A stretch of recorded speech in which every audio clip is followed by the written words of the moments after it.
EWTN, el esplendor de la verdad.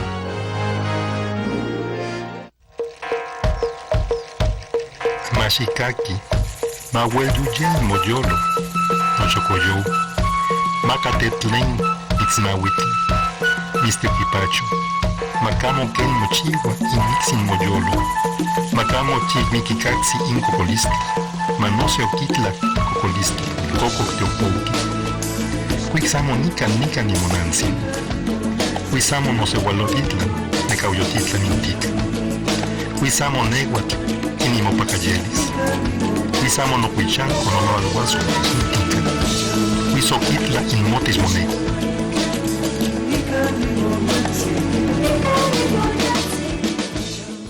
Bienvenidos, hermanos, hermanas, a este programa especial sobre Juan Diego Cuauhtlatoatzin, el vidente de la Virgen de Guadalupe, el hombre humilde, santo, que escuchó la voz, el mensaje de la Virgen de Guadalupe y lo ha transmitido al mundo entero.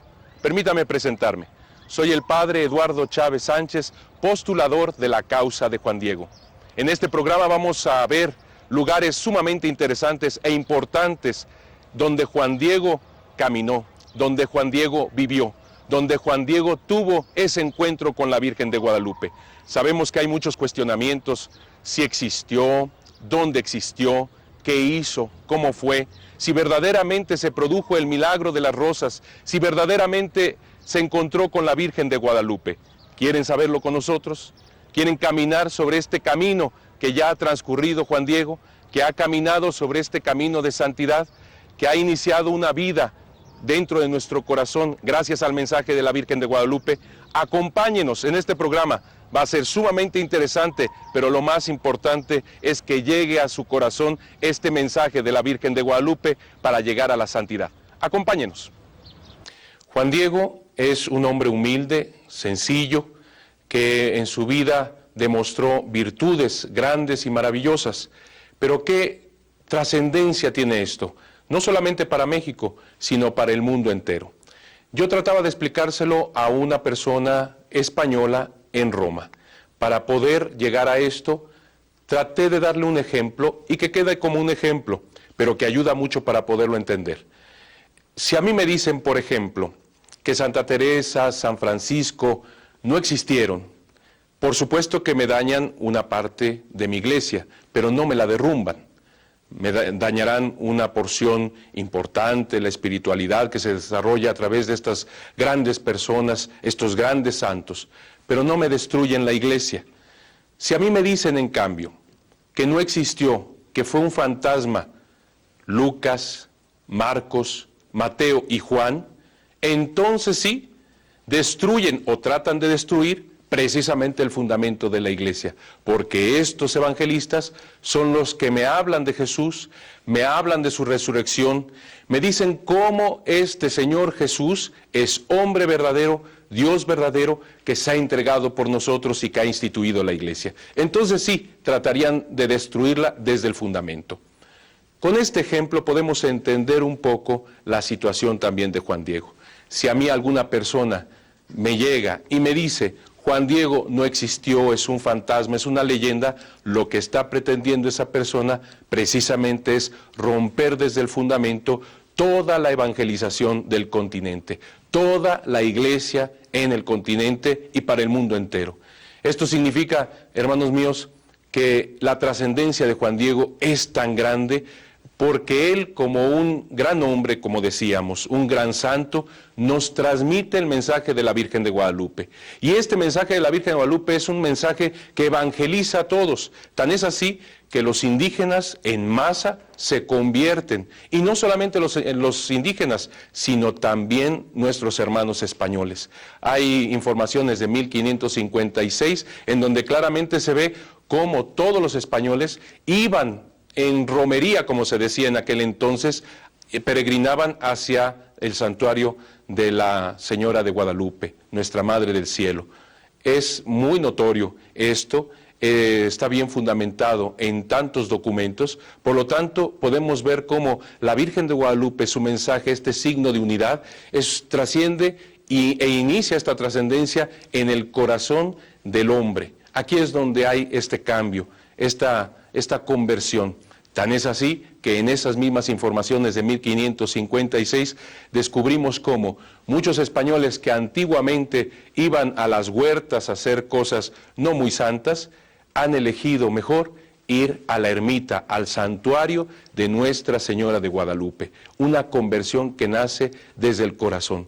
Por eso, hermanos, cuando sabemos que alguien pretende tirar duro, como decimos nosotros, en contra de la Iglesia, lógicamente buscan el fundamento. Y uno de estos fundamentos es la Virgen de Guadalupe, su mensaje. Y por supuesto, quien nos da en grande este mensaje es nada menos que Juan Diego.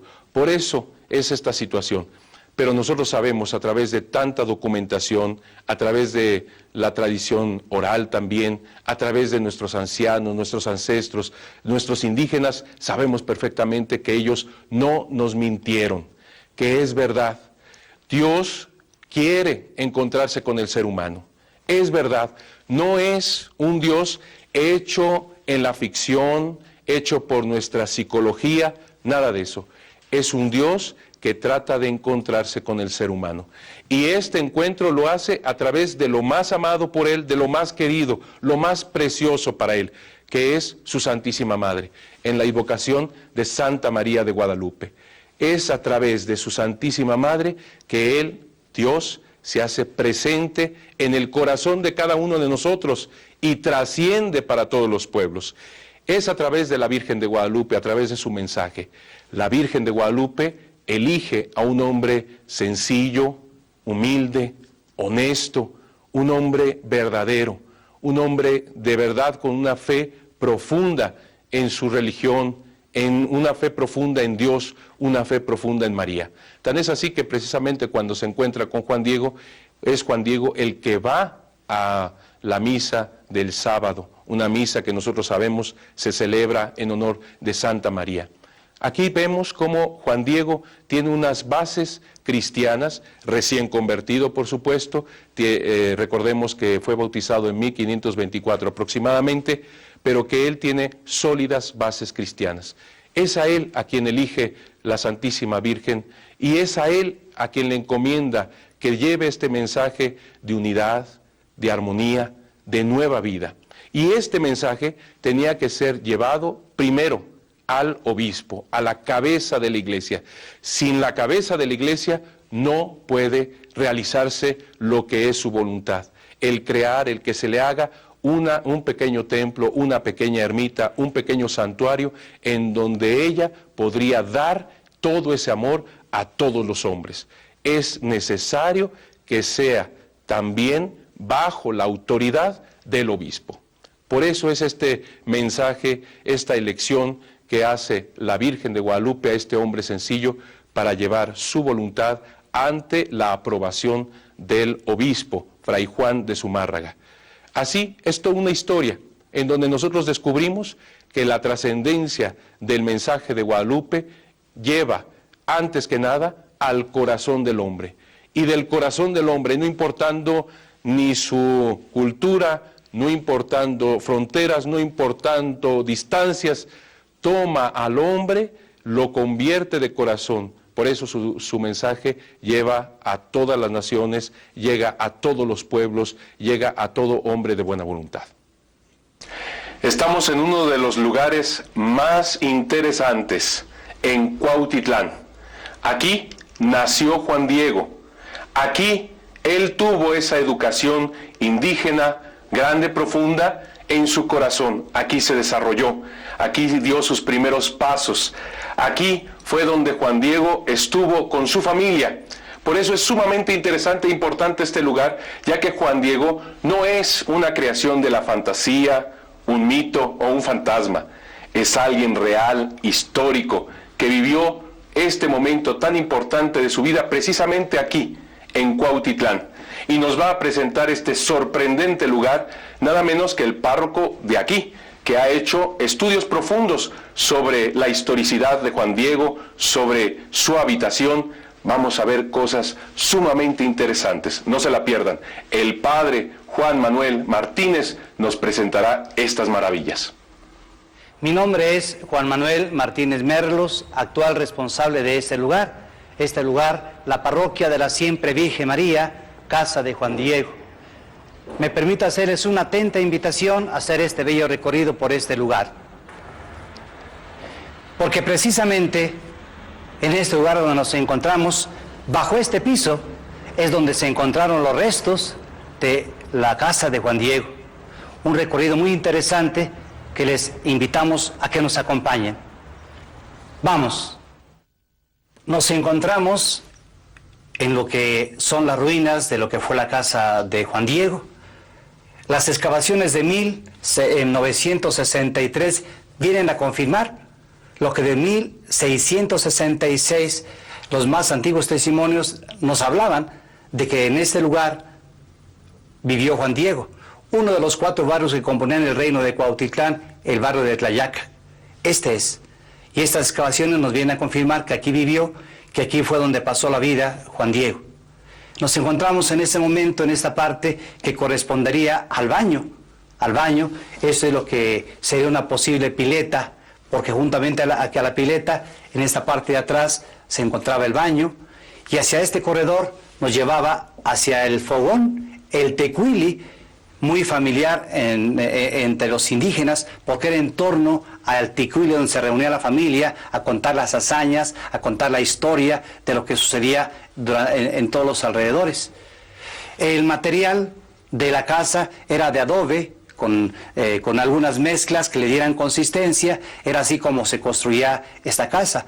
Por lo que se encontró, lo que se descubrió, es como nos damos cuenta que Juan Diego, naturalmente, pues no era de los pobres que no tenía nada, sino que como aprendió un oficio, tenía su trabajo, su cuarto de trabajo, el horno para cocer la cerámica. Toda esta parte es los hallazgos, la riqueza que hemos encontrado en este lugar, de la cual pues podemos disfrutar brevemente en este recorrido.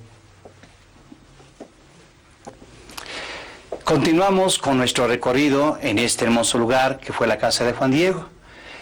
Junto a este pasillo, junto al fogón, encontramos lo que fue una puerta que se tapió, que nos comunica aquella parte de lo que es el cuarto de trabajo. Junto a ese cuarto de trabajo está el horno donde se cocía la cerámica, Juan Diego como alfarero. Y también nos encontramos en esta parte donde lo que es el piso, que no es el techo de la Casa de Juan Diego, sino es el piso de una segunda ermita que se construyó precisamente donde vivieron ellos, para que no se olvidara que aquí vivieron ellos, porque hay una primera ermita que se encuentra a un costado, en una contraesquina de lo que fue su casa. Y también podremos admirar bellas piezas del siglo XVI, del siglo XV, que fueron objetos tanto de uso doméstico que se encontraron en este lugar de la cocina, como en el cuarto de trabajo, como también objetos de culto en esta primera ermita que podremos apreciar, ya que la segunda ermita es donde pasamos hace un momento, que pudieron apreciar la belleza de esta construcción pues de finales del siglo XVIII y a principios del siglo XIX. Después de haber hecho nuestro recorrido por el interior de la Casa de Juan Diego, donde vivió, ahora pasamos a ver esta maqueta hecha por el arquitecto Aldo Quintero, que juntamente con su tío el licenciado Alberto Fragoso, pues estuvieron al frente de esas excavaciones. En esta parte fue lo que recorrimos nosotros, el interior de la casa, lo que era el baño, el temazcal, el horno, y sobre lo que fue su casa, sobre esta casa precisamente se construyó la ermita que hemos visitado, ¿verdad?, que es la segunda ermita, ya que respetando lo que fue su casa, se hizo una primera ermita en ese espacio, que es donde nos encontramos en este momento, una primera ermita aproximadamente de 1532, donde se comenzó a dar culto a la Virgen María y donde se encontraron algunas ofrendas prehispánicas, que fue pues las primeras ofrendas del pueblo indígena a la Virgen de Guadalupe. Nos encontramos en uno de los momentos más importantes de este recorrido, que es entrar en contacto con aquellos objetos que se encontraron en este lugar, tanto de uso doméstico como de trabajo y como también de culto en la ermita junto a la Casa de Juan Diego. Tenemos en orden aquí algunas de las piezas, no son todas, son algunas. Tenemos estas vasijas que se encontraron en la casa. Tenemos esto que naturalmente se usaba para los tejidos y los hilados, juntamente con el cultivo de la miel. Y esta ofrenda prehispánica, que es de las ofrendas más interesantes y más importantes, porque se piensa que fue la primera ofrenda indígena a la Virgen de Guadalupe en este lugar, ya que después de este acontecimiento se le consagró el lugar a la Santísima Virgen María. El barrio llegó a llamarse Santa María Tlayacac. Entonces, una ofrenda prehispánica, un collar de jade verde, juntamente con un pendiente que también tiene como compuesto coral, tiene lo que es un besote, una orejera, un espejo de onix negro, 2 flechas, una blanca, una negra. Después tenemos este saumerio que se usaba para el culto, para el incienso indígena, pero después se empezó a dar uso para el templo aquí a la Virgen de Guadalupe en este lugar.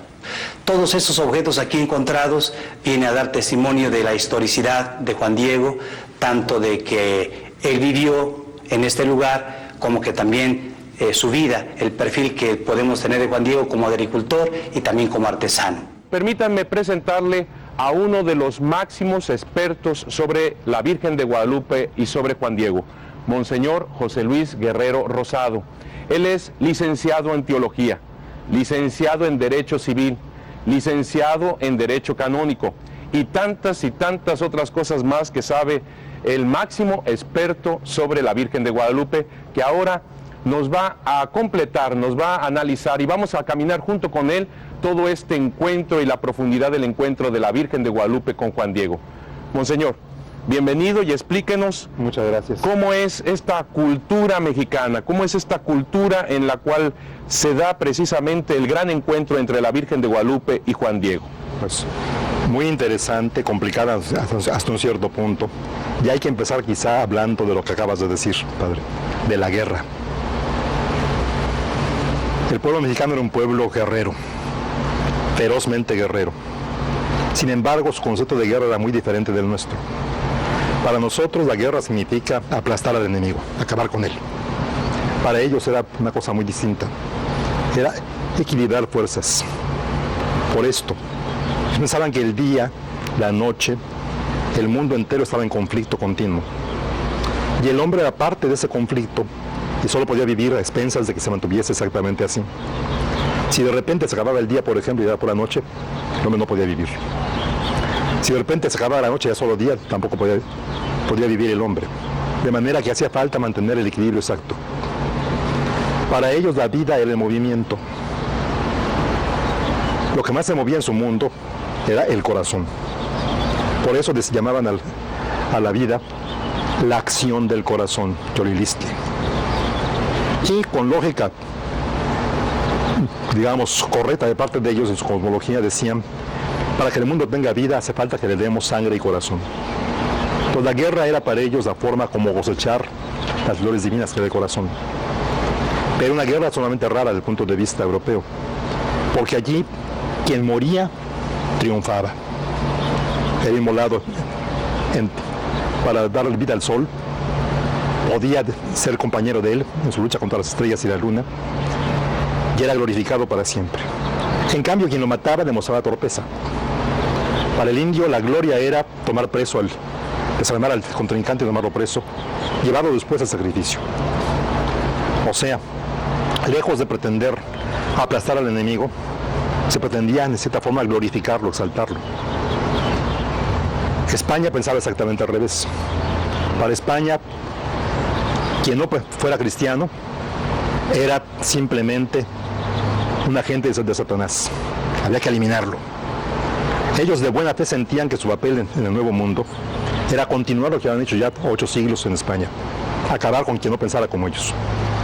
Aunque fuera gente muy decente, que fuera gente muy correcta, basta que no sea como yo para que esté mal. O sea que los españoles no podían admitir absolutamente nada de la religiosidad india. La religión nada. La cultura la admiraron. Aprovecharon muchas cosas buenas de los indios. Por ejemplo, incluso tomaron armas de los indios, armaduras, que eran mucho más eficaces que las suyas, para pelear. Pero la religión para ellos era diabólica, punto. No se podía aceptar. Y entre más yo elimine agentes del demonio, y todo el que no piensa como yo es agente del demonio, Por supuesto que soy mejor, soy un cruzado. Recordemos que hay siglos de, digamos, de dinámica militar literal, religiosa en Europa, hasta esa época. Sabemos que Juan Diego en ese momento estaba viviendo en Tulpetlac con su tío Juan Bernardino, que había enviudado en 1529, ya que se había casado con María Lucía y había muerto esta en 1529. Háblenos sobre esta vida familiar indígena que seguramente fue la que vivió, la que respiró el fundamento, educación, cultura, todo este ámbito que vivía Juan Diego. En efecto, Juan Diego nació en 1474. Tenía 50 años cuando entra en contacto con la fe cristiana, de modo que toda su formación es indígena. Ahora, esa formación indígena, que nace de un deseo de cooperar con Dios para el bien del mundo, era muy valiosa, definitivamente. Frases evangélicas tales cuales, como por ejemplo, que vi una mujer con mal deseo, ya cometió adulterio con ella en su corazón, lo decían ellos. El prójimo es imagen de Dios, lo decían ellos. El enfermo, sobre todo, es imagen de Dios, lo decían ellos. Dar vida al mundo era su ideal. De modo que había muchos elementos valiosos, aprovechables en la cultura india. Pero como todo estaba tan mezclado con la religión, el español no podía aceptar nada que tuviera raíz en lo que consideraba él algo diabólico. Entonces el bautismo para un cristiano, para un candidato indio al bautismo, antes de la aparición, era una renuncia completa, un arrancarse por completo, todo lo que él amaba antes. Digamos, por ejemplo, Juan Diego quizá tuvo varias esposas, era lo normal antes del bautismo. Él tenía 50 años cuando se convierte al cristianismo, tendría unos 57 cuando se aparece la Virgen de Guadalupe. Sí. Entonces seguramente que él tenía esposas e hijos, tuvo que dejarlas, eso lo exigían para poderse bautizar. Tuvo que aceptar que sus antepasados estaban todos en el infierno, eso lo exigían también aceptar. Tuvo que renunciar como Abraham a lo que amaba, para seguir lo que amaba más todavía, que era la voluntad de Dios. Eso lo hace un gigante de la santidad cristiana. Ahora bien, nosotros sabemos que en 1529, cuando todavía vivía María Lucía, todo ese periodo, cuando se casa por la iglesia de 1524 a 1529, vive castamente con su esposa María Lucía. ¿Esto tiene que ver algo también con su cultura? Desde luego, la cultura india apreciaba la castidad. No era una cultura hedonista, era una cultura profundamente ascética. Todo muchacho o muchacha se preparaba siempre enfatizando la virginidad y la castidad. Aunque fuera familia poligámica, era muy apreciada la castidad matrimonial y muy castigada cuando llegaba a ver la falla eso, el adulterio. En ese punto también era un punto de aproximación cercana a la fe cristiana. Usted tiene un libro sumamente interesante que se llama Flor y Canto del Nacimiento de México. ¿Qué tiene que ver la flor y el canto? Algo tan sencillo, algo tan bello ciertamente, pero tan sencillo. ¿Qué tiene que ver como fundamento de la educación, de la cultura, de la religiosidad indígena? Bueno, en la mente del indio, la verdad significaba algo dinámico, arraigamiento, es decir, es auténtico, es verdadero lo que tiene sólida raíz, sólido fundamento. Entonces esa metáfora botánica la usaban para todo lo demás. Digamos, la raíz no se ve, está en la tierra, pero una bella flor me está indicando que esa planta tiene una sólida raíz, que puedo contar con que habrá un buen fruto después. Pues ya por ahí definían la verdad como una flor con raíz en el cielo. ¿Por qué en el cielo? Porque ahí está la máxima solidez, ahí está Dios. Entonces, cuando yo podría en alguna forma entrar en contacto con Dios, era a través de la flor y el canto. Canto es la poesía. Flor significa la verdad, la autenticidad. Entonces, todo aquello que fuese capaz de elevar al hombre sobre sí mismo, emoción religiosa, poesía, filosofía, etcétera, la llamaban flor y canto. Es lo que llamamos los occidentales metáfora, cultura, Para ellos era muy claro eso.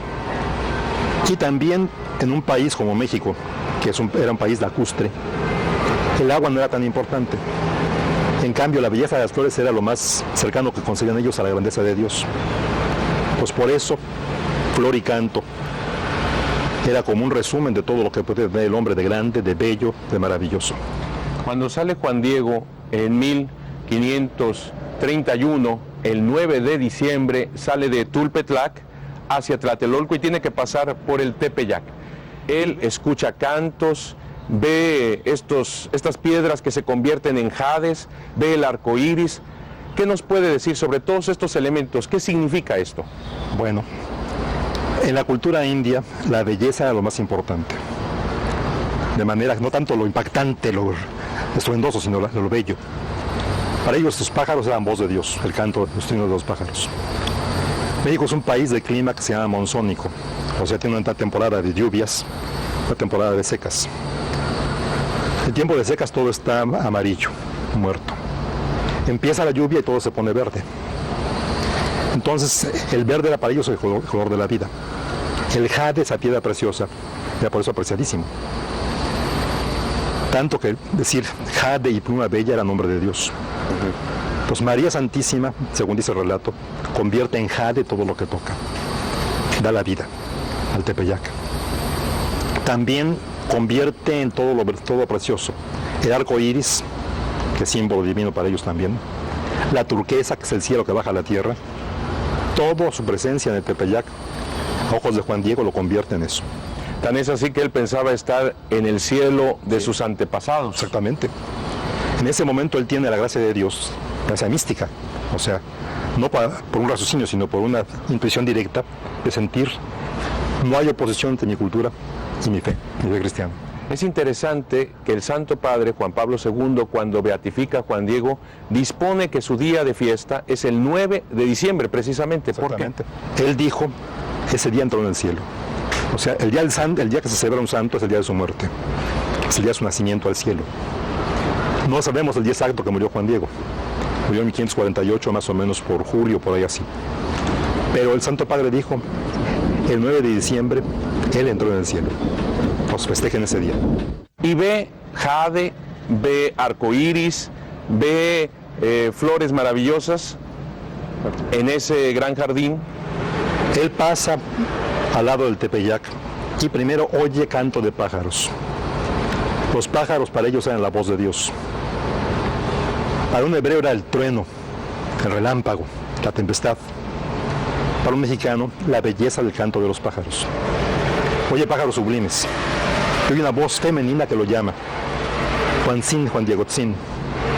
Sube al alto del cerro y encuentra una doncella llena de atributos divinos, resplandece como el sol. Lo que toca lo hace jade, o sea, lo hace vida. El arco iris, la nimba, la reconoce como madre de Dios, porque le dice, voy a tu casita en Tlatelolco. Ella se presenta exactamente como la madre de Dios. Y le pide una cosa que para él suena adivina, porque lo es. Quiero un templo aquí. El templo, no hay que olvidar eso, era para ellos la presencia de Dios en su pueblo. Y ella se identifica claramente como madre del Dios mexicano, del arraigadísimo Dios, no solamente de un aspecto de Dios, sino de Dios mismo. O sea que en ese momento ve jade, arcoíris, escucha los pájaros, pero no flores en ese momento todavía. En ese momento no. Eso vendrá después, como la señal definitiva de la presencia suya y de la presencia de Dios en tierras mexicanas. Como vemos, es interesantísimo, muy profundo todo lo que significa el gran acontecimiento de la Virgen de Guadalupe, el gran acontecimiento guadalupano, este encuentro de la Virgen con Juan Diego. Cada elemento, cada cosa nos lleva a todo un simbolismo, pero sumamente profundo, que toca tanto la cultura, la educación, como la misma religiosidad. Vamos al mismo lugar en donde fue este gran encuentro entre la Virgen de Guadalupe y Juan Diego, en el Tepeyac, el 9 de diciembre del 1531. Shamanikan, nikani monatsin, kusamone watuleng ni mopagajelis. Ak inte watel, inti no tidlang, kawal motes inti netlakane koni. Kusamonikan, nikani monatsin, kusamone watel ni mo pagajelis. Ak inte watel, inti no tidlang, kawal motes inti netlakane koni. Queridos hermanos, estamos en un lugar sumamente importante. Estamos en la capilla construida en la punta del cerro del Tepeyac. A esta capilla se le dice precisamente la capilla del Cerrito. Es aquí donde se tuvo ese primer encuentro entre la Virgen de Guadalupe y Juan Diego. Otro momento importante también que conmemora esta espléndida capilla es el momento en el cual la Virgen de Guadalupe le entrega la señal a Juan Diego, ya que le dice que esa señal que pide el obispo se encontraba precisamente en este lugar. Y hasta este lugar vino Juan Diego por esa señal. Esa señal eran las rosas que crecieron en ese momento de diciembre, en el cual hacía un frío tremendo. No había posibilidades de que existiera vida en un lugar árido como era la punta de este cerro, y sin embargo las rosas estaban ahí y era la señal para el obispo. Pero veamos la primera de las apariciones que tuvo lugar en este lugar. Permítame leerle este importante momento en el cual se encuentra la Virgen de Guadalupe con Juan Diego. Cuando el humilde indio llegó a las faldas del cerro llamado Tepeyac, de repente escuchó cantos preciosos, armoniosos y dulces, que venían de lo alto del cerro. Le pareció que eran coros de distintas aves que respondían unos a otros en un concierto de extraordinaria belleza. Observó una nube blanca y resplandeciente, y que se alzaba a distinguir un maravilloso arco iris de diversos colores. El indio quedó absorto y fuera de sí por el asombro y se dijo: ¿por ventura soy digno, soy merecedor de lo que oigo? Quizás no más estoy soñando, quizás solamente lo veo como entre sueños. ¿Dónde estoy? ¿Dónde me encuentro? ¿Acaso allá donde dejaron dicho los antiguos, nuestros antepasados, nuestros abuelos? ¿En la tierra de las flores? ¿En la tierra del maíz, de nuestra carne, de nuestro sustento? ¿Acaso en la tierra celestial? Hacia allá estaba viendo, arriba del cerrillo, del lado de donde sale el sol, de donde procedía el precioso canto celestial. Estando en este arrobamiento, de pronto cesó el canto, y oyó que una voz como de mujer, dulce y delicada, le llamaba de arriba del cerrillo. Le decía por su nombre: Juanito, Juan Dieguito. Sin ninguna turbación, el indio decidió ir a donde lo llamaban. Alegre y contento comenzó a subir el cerrillo, y cuando llegó a la cumbre se encontró con una bellísima doncella que allí lo aguardaba de pie y lo llamó para que se acercara. Y cuando llegó frente a ella, se dio cuenta con gran asombro de la hermosura de su rostro, su perfecta belleza. Su vestido relucía como el sol, como que reverberaba, y las piedras, el risco en donde estaba de pie, como que lanzaba rayos. El resplandor de ella como piedras preciosas, como ajorca, parecía toda la tierra, relumbraba resplandores de arcoíris en la niebla. Y los mezquites y nopales y las demás hierbecillas que allá se suelen dar, parecían como esmeraldas, como turquesa parecía su follaje. Y su tronco, sus espinas, sus aguates relucían como el oro. Todo manifestaba la presencia divina. Ante ella Juan Diego se postró y escuchó la voz de la dulce y afable Señora del Cielo en idioma mexicano. Le dijo: escucha, hijo mío, el menor, Juanito, ¿a dónde te diriges? Y él le contestó: mi señora, reina, muchachita mía, allá llegaré a tu casita de México, Tlatelolco, a seguir las cosas de Dios que nos dan y que nos enseñan quienes son las imágenes de nuestro Señor, nuestros sacerdotes. De esta manera, dialogando con Juan Diego, la preciosa doncella le manifestó quién era y cuál era su voluntad. Sabedlo, ten por cierto, hijo mío, el más pequeño, que yo soy la perfecta siempre Virgen Santa María, Madre del verdadero Dios por quien se vive, el Creador de las personas, el dueño de la cercanía y de la inmediación, el dueño del cielo, el dueño de la tierra. Mucho quiero, mucho deseo que aquí me levante en mi casita sagrada en donde lo mostraré, lo ensalzaré al ponerlo de manifiesto. Lo daré a las gentes de todo el mundo, con todo mi amor, con mi mirada compasiva, en mi auxilio, en mi salvación. Porque yo en verdad soy vuestra madre compasiva, tuya y de todos los hombres que en esta tierra estáis en uno, y de los demás y variadas estirpes de hombres, mis amadores, los que a mí clamen, los que me busquen, los que confíen en mí, porque ahí escucharé su llanto, su tristeza, para remediar, para curar todas sus diferentes penas, sus miserias, sus dolores. Y para realizar lo que pretende mi compasiva mirada misericordiosa, anda al palacio del obispo de México y le dirás cómo yo te envío para que le descubras cómo mucho deseo que a mí me provea de una casa, me erija en el llano mi templo.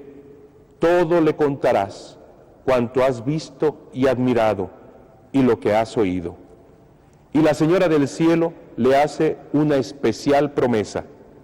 Ten por seguro que mucho lo agradeceré, lo pagaré, que por ello te enriqueceré, te gloriaré. Así, el indio Juan Diego, con este mensaje de la reina del cielo, su muchachita del cielo, fue corriendo a ver al obispo para entregar las palabras, para entregar su experiencia, lo que había visto, lo que había admirado. Fue así como Juan Diego corrió a la Ciudad de México a ver al obispo. De esta manera, Juan Diego va hasta la casa del señor obispo Fray Juan de Zumárraga. Cuando llega a la casa, no fue fácil ver al señor obispo, ya que muchos sirvientes se lo impedían de inicio. No era normal que un indígena recién convertido, sin saber siquiera el español, llegara ante el señor obispo a decirle uno de los mensajes más importantes y más difíciles de creer en un primer momento. Fue recibido pues por el señor obispo Fray Juan de Zumárraga y escuchó con toda calma, con paciencia, lo que le decía el indio Juan Diego. Todo lo que había contemplado, todo ese mensaje que le dio la Virgen de Guadalupe, lo transmitió de manera sencilla, clara y profunda el indio Juan Diego. Desde luego, Fray Juan de Zumárraga, un obispo responsable, un obispo honesto, un obispo que era muy difícil engañarlo, ya que él tenía sobre todo la encomienda de ver por la salvación de todos los indígenas. Él no estaba del todo convencido con todo aquello que le decía este recién convertido indio Juan Diego. Por eso lo despide con toda cortesía, pero sabe Juan Diego que en el corazón del obispo no le había creído del todo. Por eso regresa hasta el monte, hasta el cerro del Tepeyac, nuevamente con María Santísima de Guadalupe, en donde le va a transmitir esto que acaba de experimentar con el señor obispo. Veamos qué es lo que le dice Juan Diego a la Virgen, a su niña del cielo. Para que entendamos la frustración del pobre de Juan Diego, entendamos una cosa que quizá no está muy clara. Para el indio la nación es el templo. Edificando un templo se edifica la nación. Acabándose el templo, se acaba todo.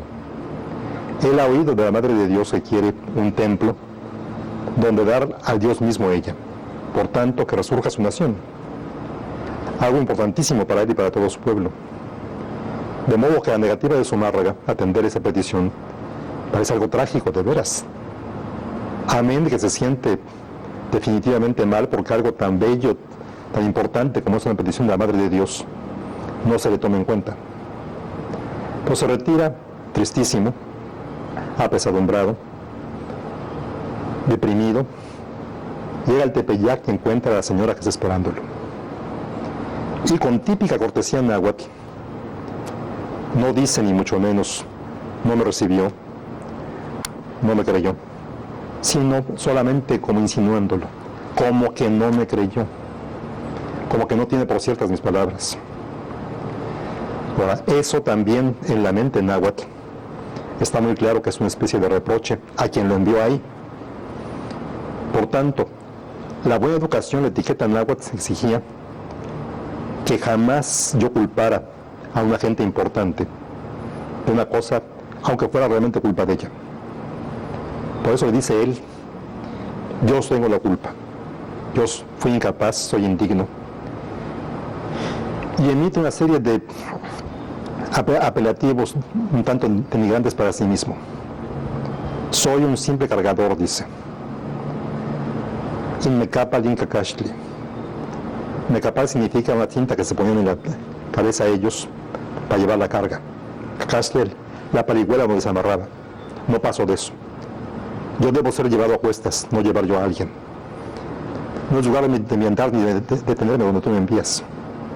Manda, por favor, señora, a alguien que de veras pueda servir para esto. Yo soy inepto.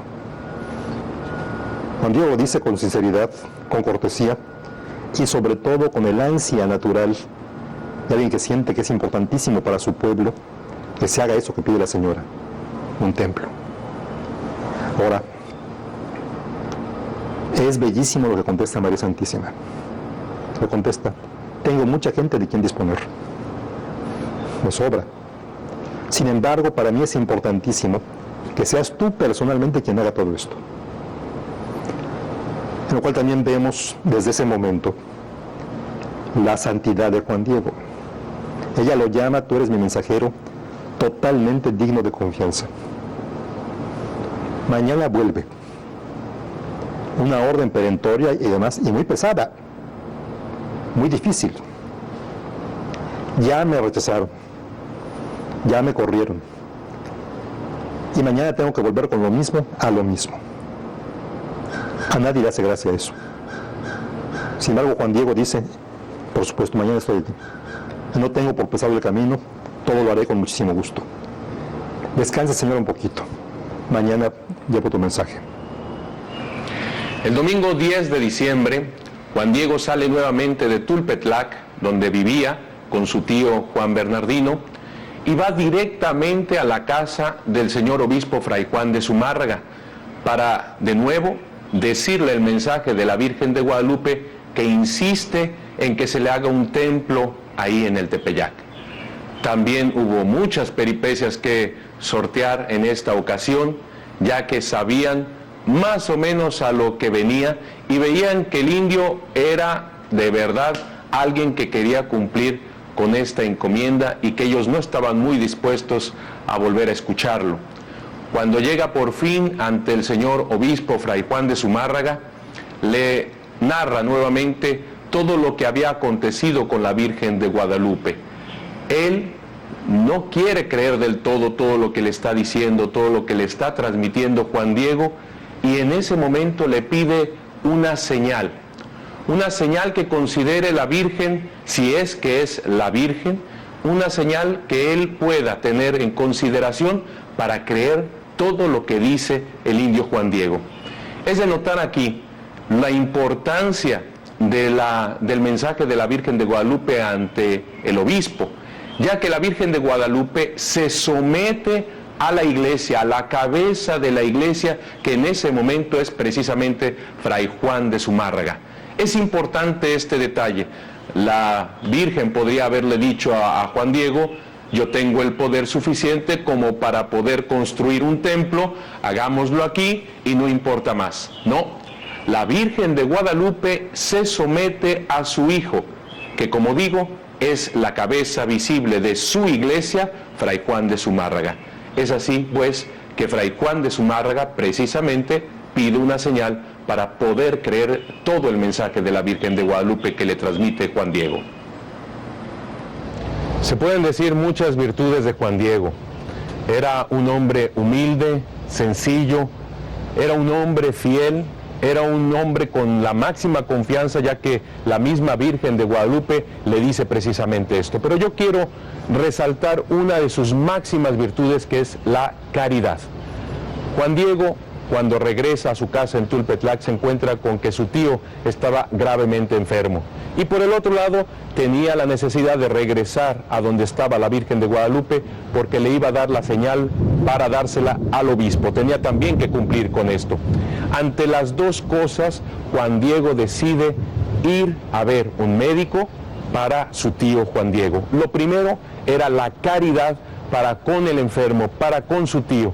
Por eso cuando va a Tlatelolco, él no quiere encontrarse con la Virgen de Guadalupe porque le va a quitar algún tiempo. Por lo tanto, hace ese camino dándole la vuelta al Tepeyac para no encontrarse con Guadalupe. No porque no quisiera, sin más, él pensaba cumplir posteriormente con el mandato de la Virgen, pero lo primero era la caridad para con su tío.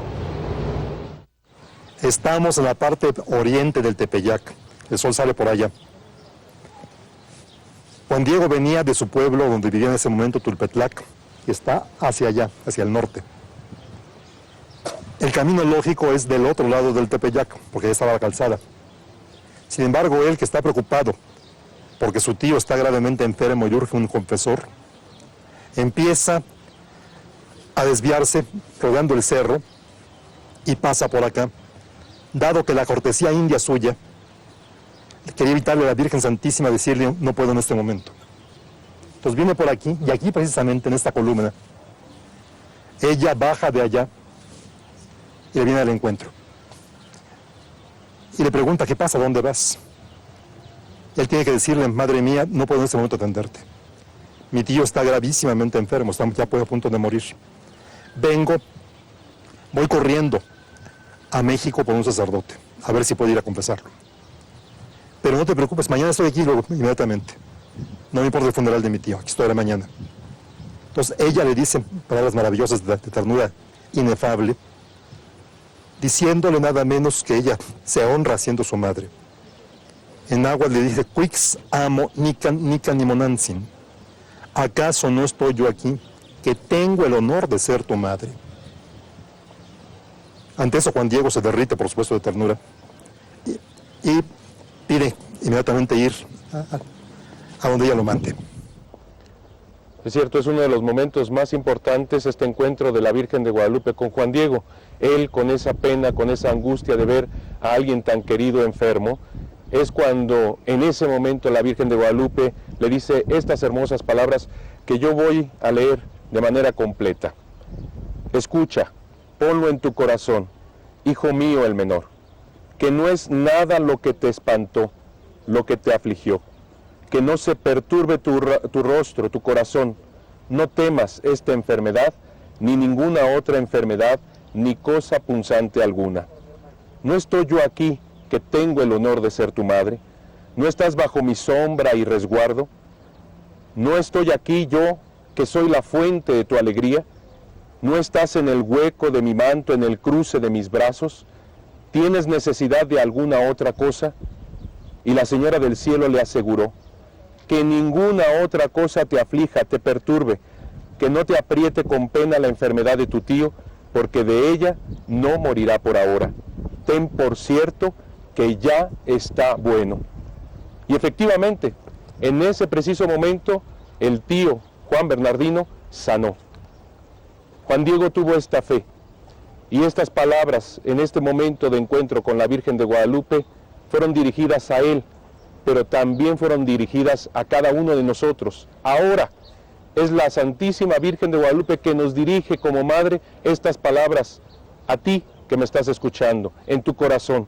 Es ese momento en el cual, con esa fe firme, Juan Diego se dispone pues a tener esa señal, a que se le entregue esa señal que llevará presto al obispo en la Ciudad de México. Por lo tanto, es cuando le dice Juan Diego a la Virgen de Guadalupe que estaba dispuesto a hacer su voluntad, y la Virgen lo envía a donde se encuentra esa señal, a la punta del Tepeyac. Juan Diego recibe una orden aparentemente sin sentido de parte de María Santísima.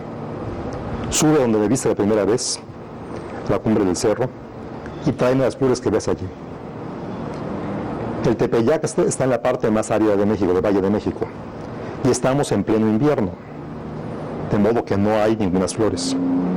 Más aún en la mente india, y Juan Diego lo subraya cuando narra el asunto, el Tepeyac está lleno de mezquites.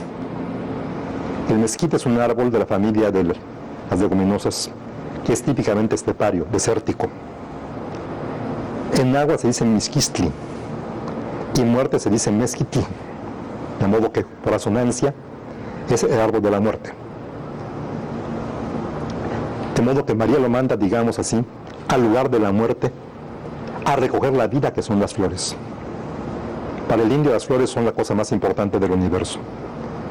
Indicio de buena raíz, promesa de buen fruto, lo más bello del universo. La mente india suspiraba por Dios así, digamos, como la mente judía decía, ojalá lloviera Dios. Ellos decían, ojalá nacieran en mi mundo las flores de Dios. Pues Juan Diego recibe en clave, por así decir, un mensaje maravilloso de que Dios está esperando lleno de vida en la cumbre del Tepeyac. Sube, comenta él después, yo bien sabía que no había ninguna flores allí, pero no por ello dudé, no por ello vacilé. Subí y encontré el paraíso, en Xochitlalpan, el lugar de las flores, el lugar de la vida. Corta las flores, cosa muy importante también para el indio, puede tener en sus manos las flores divinas. Las baja enseguida donde está la Virgen esperándolo, junto al actual pocito, que ya vimos eso. Y ella hace un gesto también profundamente elocuente para la mentalidad india. Ella toma las flores, las acomoda, se las devuelve a él. Dentro de la etiqueta india, el gesto más importante de bienvenida, de benevolencia, de complacencia, era dar flores. Si alguien no podía hacerlo personalmente, delegar a alguien para que lo hiciera era la máxima muestra de confianza. Solo la gente más importante se puede hacer eso. De modo que también María Santísima con esto le está diciendo a Juan Diego lo que ya le había dicho antes. Tú eres mi mensajero, totalmente digno de confianza. Ahora, Juan Diego las pone en su tilma. Ella le manda que a nadie se las muestre sino al obispo. Y se las entrega a él. Juan Diego no sabe qué es lo que está llevando ahí realmente. Piensa que son las flores nada más. Ignora que en alguna forma va a quedar impresa en su propia tilma la imagen de María. Otro concepto trascendental. Una gente que se comunica con imágenes le da a la imagen la importancia que le damos nosotros a nuestra palabra. Nuestro matrimonio, por ejemplo, en nuestra cultura, es un intercambio de palabras. Soy tuyo, soy tuya, tienes mi palabra. Para el mexicano, el equivalente sería tienes mi imagen. Cuando se casaba una muchacha, su padre la llamaba y le decía, hijita mía, mi palomita, mi joyita, sé siempre fiel aunque nadie te vea, siempre te verá Dios. Si no lo hicieras, manchas tu imagen, manchas la mía, manchas de todos nuestros antepasados. De modo que la imagen es la persona. La tilma, a su vez, era como la esencia, digamos, de la masculinidad. Así como la falda y la camisa, huipil en náhuatl, era la esencia de la feminidad. Tanto que en la cultura de ellos, la ceremonia cumbre del matrimonio, lo que realmente decía el matrimonio verdadero, era amarrar, atar la tilma del hombre con el huipil de la mujer.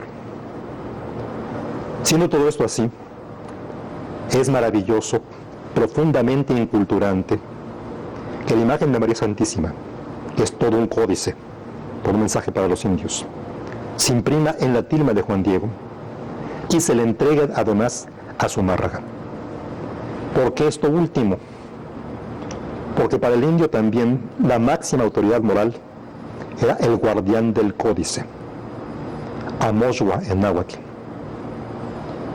Era el sabio sacerdote que tenía como el repositorio de toda la sabiduría del pueblo. Teniéndolo él, estaba en buenas manos.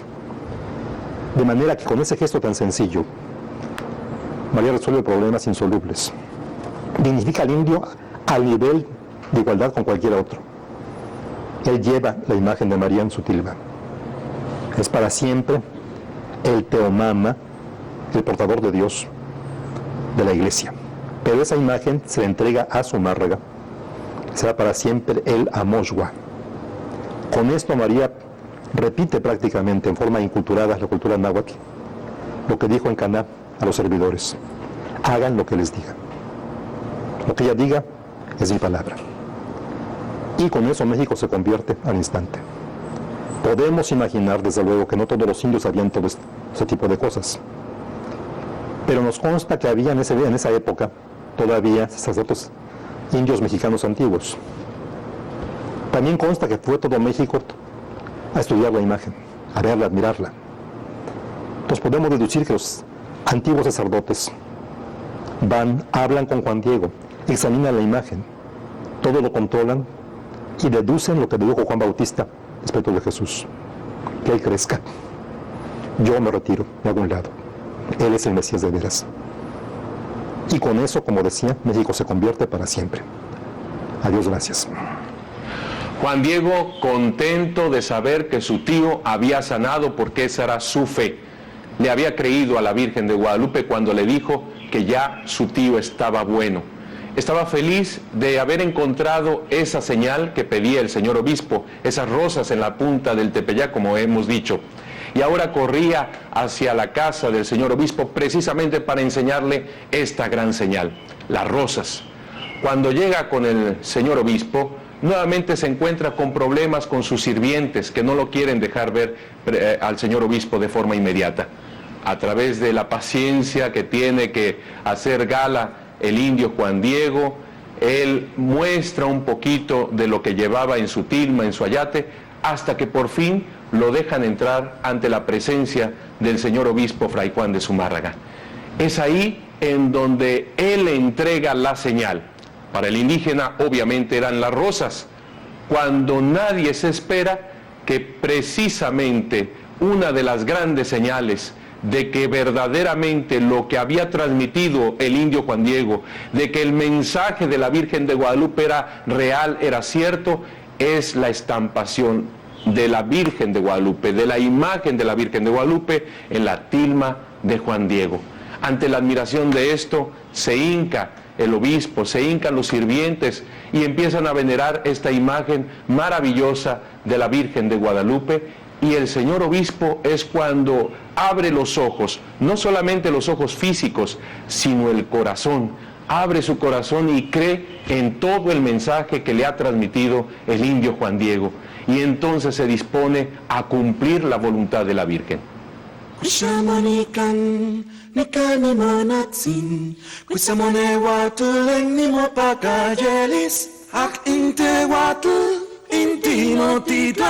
Kawal motes intinet lakane koni.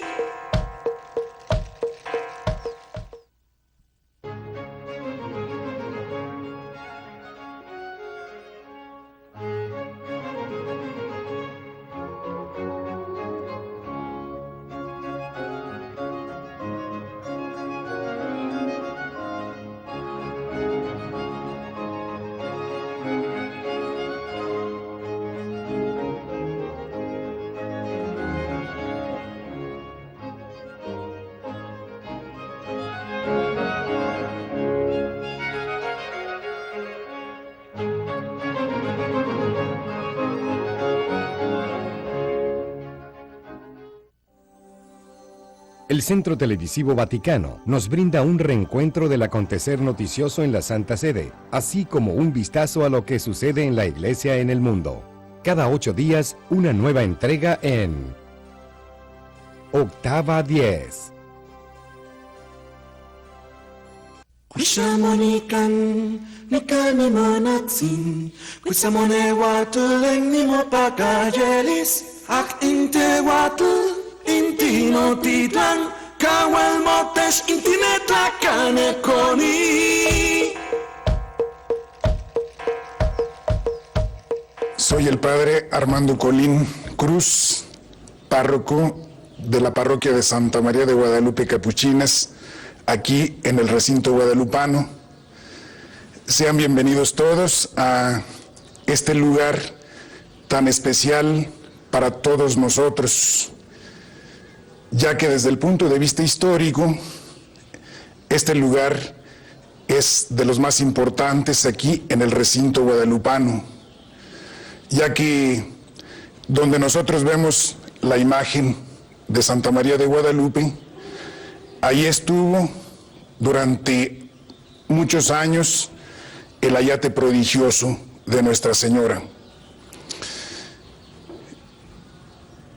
Aquel 1531, Juan Diego venía veredeando el Cerrillo para eludir a la Señora del Cielo, y aquí lo esperó.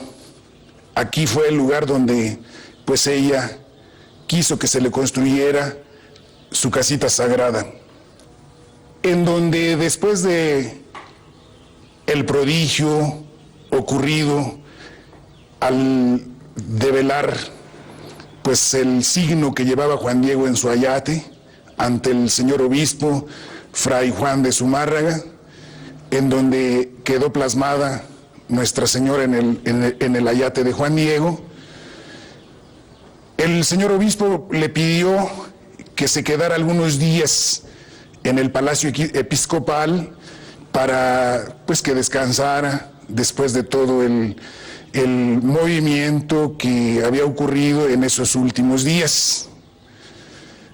La enfermedad de su tío, el ir y venir a Tulpetlac, donde habitaba con su tío. Después de descansar algunos días, le pidió el señor obispo que viniera al lugar para mostrarle pues dónde la Señora del Cielo se le había aparecido y dónde quería que se le construyera su casita sagrada. Una vez que el señor obispo vio el lugar, a los pocos días mandó que se construyera una primera ermita. Por eso a la primera ermita se le llama la ermita Fray Juan de Zumárraga o la ermita Zumárraga. Ermita que se construyó en 14 días con la ayuda de Juan Diego, Juan Bernardino y algunas amistades de ellos. Se construyó de piedras recogidas en las inmediaciones y con un techo de enramada. Y ahí se trasladó el ayate prodigioso. El portento fue conocido en todo el Valle de México. Parece ser que las tribus circunvecinas también acudieron a ver lo que estaba sucediendo aquí en el Tepeyac. Y Juan Diego quiso quedarse al lado de la ermita, de tal manera que pidió habitar aquí, construyendo aquí al lado una pequeña casita, donde estuvo 17 años custodiando la imagen, dando testimonio de lo que él había experimentado, de lo que él había visto ante todos los peregrinos, ante todas las personas que venían a visitar la ermita. Estamos aquí en la primera ermita del Tepeyac, aunque no está exactamente en el Tepeyac, sino en su falda. Ella, María Santísima, pidió expresamente que estuviese en el llano, no en el cerro. ¿Por qué? El culto indio se hace siempre en lo alto de las pirámides o de los montes. La gente lo veía, pero no participaba. Ella quiere estar enteramente al nivel de todos. Incluso cuando Juan Diego la ve por primera vez, subraya la narración que estaba ella de pie, esperándolo, no sentada, sino de pie. Ahora, ella pidió entonces que se hiciera aquí. ¿Sí? Se hizo esta capillita, que se puede ver con más calma, de una forma de lo más simple. Cimientos de piedra, paredes de adobe, techo de paja. Una choza, no era otra cosa. La imagen quedó allí simplemente colgada, sin marco, sin nada especial. Ahora, eso parecería una especie de falta de aprecio, como casi desprecio, una choza. Sin embargo, en la mente india, eso, lejos de ser una cosa inconveniente, fue algo plenamente significativo. Porque así empezó México Tenochtitlan. Un templo miserable, levantado a su Dios. Eran muy pobres ellos, pero del cual estaban seguros que iban a crecer, a dominar el mundo entero. Y eso pasó exactamente aquí. Eso está pasando hoy, no dominando, sino amando al mundo entero de parte de ella. Y es muy importante esto de amando al mundo entero. De esto se dio cuenta los primeros arzobispos de México, desde el segundo arzobispo de México, Alonso de Montúfar, quien también amplió esta ermita porque veía que tantas eran las conversiones, no solamente indígenas. Los indígenas sabemos perfectamente, gracias a los informes de los primeros misioneros, cómo ellos no se daban abasto cuando, después de la aparición de Nuestra Señora de Guadalupe, se convirtieron en masa y pedían el bautismo, pedían el matrimonio, pedían la confesión. Incluso, te recordarás, venían de 100 kilómetros, caminando 100 kilómetros para venir aquí, buscar en un monasterio, buscar en una iglesia algún sacerdote que los pudiera auxiliar en estos sacramentos. Después de la aparición de Nuestra Señora de Guadalupe, fue tanta la devoción que todos estaban buscando llegar a la iglesia, entrar a la iglesia, estar cerca de la Madre del Cielo. Es importante este detalle que dice Eduardo, porque los indios nadie los traía, nadie les explicaba nada. Ellos entre sí se comunicaban la noticia y se instruían uno al otro además. Exigían aquí saber los mandamientos de la ley de Dios, saber oraciones, y en latín. Unos a otros se las enseñaban. Todo el mundo llegaba ya preparado para el bautismo. Así es. El segundo arzobispo de México, Fray Alonso de Montúfar, viendo esta devoción tan fuerte, no solamente de los indígenas, como ya decíamos, sino también de los mismos españoles, porque los vio. Él veía cómo personas de alta nobleza iban al santuario, venían precisamente a esta ermita descalzos, suplicando, orando, e incluso se decía que esto era un gran testimonio para todos. El señor Montúfar vio todo esto, agranda la ermita, pero agranda también la devoción misma. Ciertamente a él se le ha acusado de que él inventó la devoción, inventó la narración, inventó la imagen, y esto, por los estudios científicos históricos que hemos realizado, esto no es cierto. Montúfar no pudo haber realizado esto, e incluso él mismo lo expresa. Recordemos que Alonso de Montúfar, antes de ser arzobispo de México, él estaba encargado de una de las secretarías de la Santa Inquisición. Recordemos que los españoles en ese tiempo, toda cuestión de herejía, de paganismo, era sumamente castigado. Él es nombrado arzobispo de México en 1551 y viene a México ya en 1554. Se encuentra con toda esta devoción, pero hay un dato sumamente importante. En 1555 él preside el primer concilio provincial mexicano, en donde precisamente se dan castigos severísimos a todos aquellos que inventen devociones, milagros, imágenes, historias falsas. Esto también se corrobora a través de la información de 1556, en donde claramente él afirma de que él no tuvo nada que ver con un invento semejante, pues sabía perfectamente lo que le iba a acontecer. Esa información es uno de los documentos más importantes de los primeros tiempos. Allí se ve claro que los españoles, sobre todo los religiosos, para nada fomentaban la devoción. Que un tanto sin ellos y hasta a pesar de ellos, los indios la adoraban. No la adoraban, digamos, la veneraban inmensamente, y los españoles también.